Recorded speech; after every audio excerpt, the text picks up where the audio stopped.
Hallelujah. तो आइए आज के वचन में चलें, पवित्र शास्त्र बाइबल से आज का संदेश सुने। आज का संदेश है होशाना, होशाना। वैसा निकालिए यूहन्ना रचित सुसमाचार 12 अध्याय वचन 12 और 13। Gospel of John chapter 12 verse 12 and 13। दूसरे दिन बहुत से लोगों ने जो पर्व में आए थे ये सुना कि यीशु यरूशलेम में जा रहा है, इसलिए उन्होंने खजूर की डालियां ली और उससे भेंट करने को निकले और पुकारने लगे, होशाना, धन्य इस्राएल का राजा जो प्रभु के नाम से आता है। हालेलुया। परमेश्वर के नाम की महिमा हो। तो अपने पकड़वाए जाने वाले हफ्ते के पहले दिन में यीशु मसीह ने गधे पर बैठकर यरूशलेम में प्रवेश किया। ये देखकर लोगों ने यीशु के रास्ते में कपड़े बिछाए और हाथों में खजूर की डालियां लेकर पुकारने लगे, धन्य है इस्राएल का राजा जो प्रभु के नाम से आता है। इस दिन को आज हम पाम संडे कहते हैं। हालेलुया। हमारी आराधना में होशाना शब्द का बहुत महत्व है। हमारी आराधना के कई गीतों में होशाना शब्द आता है। हालेलुया। इस शब्द का अर्थ बहुत कम लोग जानते हैं। होशाना शब्द हमारी आराधना में महत्वपूर्ण है, हमारे कई गीतों में आता है, लेकिन इस शब्द का जो अर्थ है वो बहुत कम लोग जानते हैं। होशाना शब्द का अर्थ है हमें अभी बचाओ, हमें अभी बचाओ। तो यीशु मसीह के यरूशलेम प्रवेश के समय लोगों ने इस शब्द का इस्तेमाल क्यों किया, यही बताकर आज मैं आपको उत्साहित करने जा रहा हूं। लेकिन उससे पहले मैं चाहता हूं कि दुनिया भर से जितने विश्वासी स्पिरिचुअल पैशन असेंबली यानी आत्मिक उत्साह की सभा के इस संदेश को सुनते हैं, हम जोरदार तालियों से उनका स्वागत करें।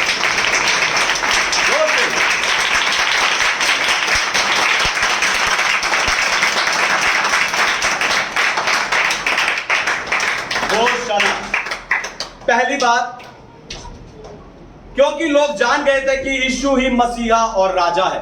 क्योंकि लोग जान गए थे कि यीशु ही मसीहा और राजा है। पढ़िए भजन संहिता अध्याय 118 वचन 25, साम चैप्टर 128 वर्स 25।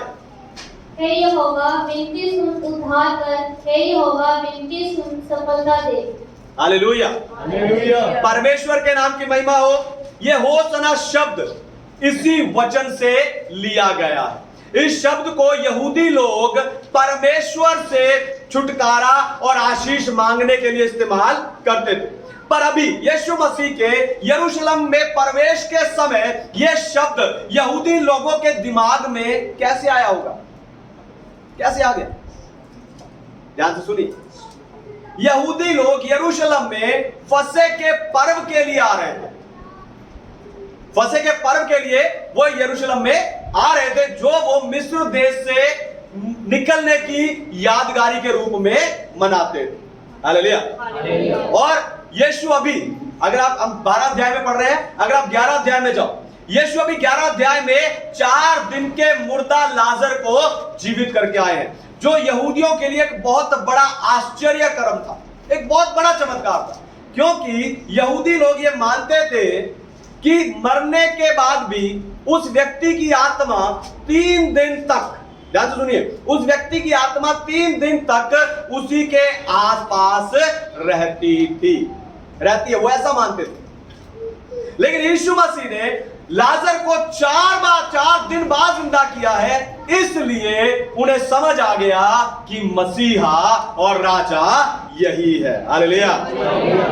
फिर उन्होंने खजूर की डालियां लेकर, जो कि जीत और आनंद का प्रतीक है ना, लहरा लहरा कर यीशु के लिए पुकारने लगे, धन्य है इस्राएल का राजा जो प्रभु के नाम से आता है। हालेलुया। यानी वो समझ गए, वो पूरी तरह जान गए कि यीशु ही मसीहा और राजा है। ये सच्चाई है कि आज हम लोग, मैं और आप, ये सच्चाई है कि मैं और आप आज यीशु की आराधना इसीलिए करते हैं क्योंकि उसे हमने अपने हृदय का राजा और अपने जीवन का स्वामी और प्रभु माना है। हालेलुया। इसलिए हम पुकार पुकार कर उसकी आराधना करते हैं, गीतों में होशाना के नारे लगा लगा कर उसकी आराधना करते हैं, क्योंकि हमारे हृदय का राजा और जीवन का प्रभु है। हालेलुया। दूसरी बात, क्योंकि उन्हें उम्मीद थी कि यीशु उनकी स्वार्थपूर्ण आशा को पूरा करेगा। क्योंकि उन्हें उम्मीद थी कि यीशु उनकी स्वार्थपूर्ण आशा को पूरा करेगा। पढ़िए प्रेरितों के काम अध्याय 1 वचन 6, book of Acts chapter 1 verse 6। अतः उन्होंने इकट्ठे होकर उससे पूछा, हे प्रभु, क्या तू इसी समय इस्राएल को राज्य भेज देगा?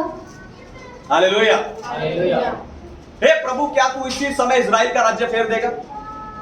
यीशु के लिए होसना के नारे लगाने वाले लोग कुछ दिन बाद ही उसे क्रूस पर चढ़ाओ ये नारा लगाने लगे। सोचकर देखो उनका नारा या उनकी धुन क्यों बदल गई होगी। हालेलुया। आज कह रहे हैं होसना, धन्य है इस्राएल का राजा जो प्रभु के नाम से आता है। लेकिन 3-4 दिन बाद ही क्या बोलने लगे? इसे तो उनका नारा या उनकी धुन क्यों बदल गई होगी? ध्यान से सुनिए। उसके पीछे उनकी स्वार्थपूर्ण आशा थी। उनके पीछे उसकी स्वार्थपूर्ण आशा थी कि मसीहा दाऊद का राज्य फेर देगा। आपको बताऊं, इजरायली लोग या यहूदी लोग मसीहा का इंतजार इस आशा में कर रहे थे कि जब वो आएगा तो वो रोम के राज्य की राजगद्दी पर बैठकर सारी चीजों को सही कर देगा। हालेलुया। पर उनकी ये आशा स्वार्थपूर्ण होने के साथ साथ गलत भी थी। क्यों? क्योंकि यीशु मसीह ने कहा, मेरा राज्य इस धरती का नहीं है। हालेलुया। आपको बताऊं, आज भी लोग गलत उद्देश्य के साथ यीशु मसीह के पीछे चलते हैं। आज भी लोग गलत उद्देश्य के साथ यीशु मसीह के पीछे चलते हैं। लोग चंगाई के लिए, छुटकारे के लिए, आशीषों के लिए यीशु के पीछे भागते हैं। इसमें कोई दो राय नहीं है कि यीशु मसीह या परमेश्वर ये सब चीजें अपने लोगों को देते हैं। इसमें कोई दो राय नहीं। हमारा चर्च आशीषों और चमत्कारों से भरपूर चर्च है, इसमें कोई दो राय नहीं। पर मुझे दुख होता है जब लोग इन सब चीजों के पीछे जा रहा, पर कोई भी उद्धार पाने के लिए, हालेलुया, उद्धार पाने के लिए, नरक की आग से बचने के लिए या फिर अनंत जीवन पाने के लिए यीशु के पीछे नहीं जाता। हालेलुया। लेकिन मेरी प्रार्थना है कि मेरे इस संदेश को सुन रहे आज सारे लोग परमेश्वर के पीछे आज से ही सही उद्देश्य के साथ चलना शुरू कर दें। Hallelujah, hallelujah. आज से सही उद्देश्य के साथ वो चले। कुछ लोग सोच रहे हैं, हमें बताओ पास्टर जी हम क्या करें। हालेलुया। बताने के लिए मैं खड़ा हूं। सबसे पहली बात जो आपको करनी है वो है उसे पूरे दिल से आराधना दें। उसे पूरे दिल से आराधना दें। पढ़िए गलातियों की पत्री अध्याय 2 वचन 20। Galatians chapter 2 verse 20। मैं मसीह के साथ क्रूस पर चढ़ाया गया हूँ। अब मैं जीवित ना रहा, पर मसीह मुझ में जीवित है, और मैं शरीर में अब जो जीवित हूँ तो केवल उस विश्वास से जीवित हूँ जो परमेश्वर के पुत्र पर है, जिसने मुझसे प्रेम किया और मेरे लिए अपने आप को दे दिया। हालेलुया। परमेश्वर के नाम की महिमा। तो आज यीशु की आराधना करने वाले लोग कुछ दिन बाद ही किसी दूसरे की आराधना करने लगे। ध्यान सुनिए, दोबारा सुनिए।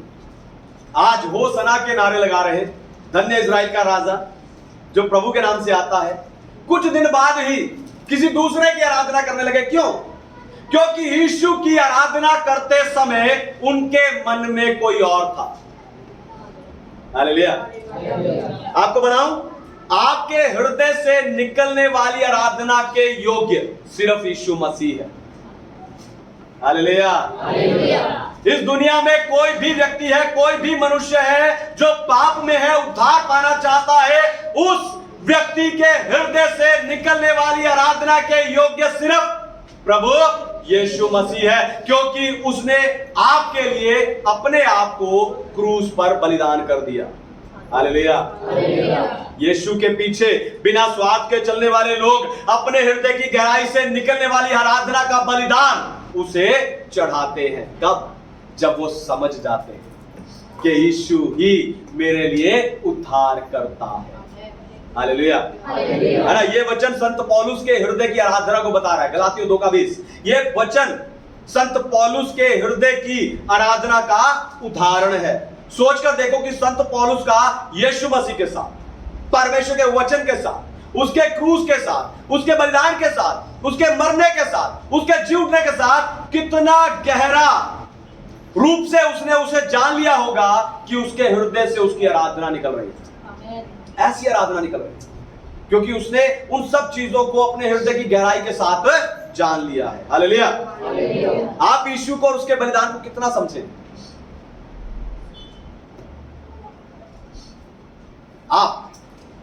आपसे पूछे, आप यीशु मसीह को या उसके बलिदान को कितना समझे? आपकी समझ आपके हृदय से निकलने वाली, आपके हृदय की गहराई से निकलने वाली आराधना से पता चलता है। Hallelujah, hallelujah. फिर पता चलेगा कि आप जो होसना कह रहे हो वो दिल से कह रहे हो या ऊपर से कह रहे हो। Hallelujah, hallelujah. इसलिए यीशु की आराधना हमेशा दिल से कीजिए। दूसरी बात, उसके लिए मरकर, उसके लिए मरना, यीशु मसीह के लिए मरना है। पढ़िए यूहन्ना अध्याय 12 वचन 24, gospel of John chapter 12 verse 24। मैं तुमसे सच सच कहता हूँ कि जब तक गेहूं का दाना भूमि में पड़कर मर नहीं जाता वह अकेला रहता है, परंतु जब मर जाता है तो बहुत फल लाता है। Hallelujah, hallelujah, hallelujah. गर्मी है लेकिन आप आत्मिक उत्साह की सभा में हैं। Hallelujah, hallelujah. परमेश्वर के नाम की महिमा। तो यीशु यरूशलेम में अपने आप को बलिदान चढ़ाने के लिए आ रहे थे। यहां उन्होंने गेहूं का दाना अपने आप को ही कहा और ऐसा करके उन्होंने हमारे सामने खुद को बलिदान करने का एक उदाहरण रखा, क्योंकि आगे उन्होंने कहा कि जब गेहूं का दाना मर जाता है तो बहुत फल लाता है। यीशु मसीह चाहते हैं कि हमारे जीवन से फल आए। हालेलुया। यीशु मसीह चाहते हैं कि हमारे जीवन से फल हो, हम परमेश्वर की महिमा के लिए जिए और परमेश्वर की महिमा के लिए ही मरे। आपको अपने जीवन को जीवित बलिदान करके चढ़ाना है। हालेलुया, मरने की जरूरत नहीं है। अपना जीवन ऐसे जियो कि आप जीवित बलिदान बन जाओ। अपने आप को जीवित बलिदान करके परमेश्वर को चढ़ाओ। रोमियो 12 कहता है यही है तुम्हारी आत्मिक सेवा। तो आपको अपने आप को जीवित बलिदान करके परमेश्वर को चढ़ाना है, और जो बलिदान हो जाता है वो परमेश्वर का हो जाता है। हालेलुया, कुछ लोगों को समझ नहीं आया। जो बलिदान हो जाता है वो परमेश्वर का हो जाता है। अगर आप अभी भी संसार के हैं, ध्यान से सुनिए, अगर आप अभी भी संसार के हैं, अगर आप अभी भी रिश्तेदारों के हैं, अगर आप अभी भी अपनी नौकरी, अपने काम, पैसों के हैं, अगर आप अभी भी पाप और नशे के हैं, तो आप परमेश्वर के नहीं हुए, क्योंकि जो बलिदान होता है वही परमेश्वर का होता है। हालेलुया। और जो परमेश्वर का हो जाता है उसमें कोई स्वार्थ नहीं रहता। जो परमेश्वर का हो जाता है उसमें कोई स्वार्थ नहीं है, कोई अपनी इच्छा नहीं, कोई अपना स्वार्थ नहीं, कोई अपनी मैं नहीं, वो सिर्फ और सिर्फ परमेश्वर का हो जाता है। तो जो बलिदान हो जाता है वो परमेश्वर का हो जाता है। जो परमेश्वर का हो जाता है उसके अंदर कोई स्वार्थ नहीं रहता। और फिर ऐसा व्यक्ति अपने स्वार्थ रहित जीवन से कहता है होशाना। हालेलुया। तीसरी और आखिरी बात, यीशु की सेवा करें। तीसरी और आखिरी बात, यीशु की सेवा करिए। पढ़िए यूहन्ना अध्याय 12 वचन 26, gospel of John chapter 12 verse 26। यदि कोई मेरी सेवा करे तो मेरे पीछे हो ले, और जहाँ मैं हूँ वहाँ मेरा सेवक भी होगा। यदि कोई मेरी सेवा करे तो पिता उसका आदर करेगा। हालेलुया। परमेश्वर के नाम की महिमा हो। आपको बिना कुड़कुड़ाए परमेश्वर की सेवा करनी। हालांकि कुड़कुड़ाना और बुड़बुड़ाना हम बाइबल की शुरुआत से देखते आए हैं। इजरायली लोग छोटी छोटी बातों को लेकर हमेशा बुड़बुड़ाते रहते थे। क्या करते थे? बुड़बुड़ाना, है ना? कितना अजीब सा शब्द है बुड़बुड़ाना। इंग्लिश में ममरिंग, क्या है? ममरिंग।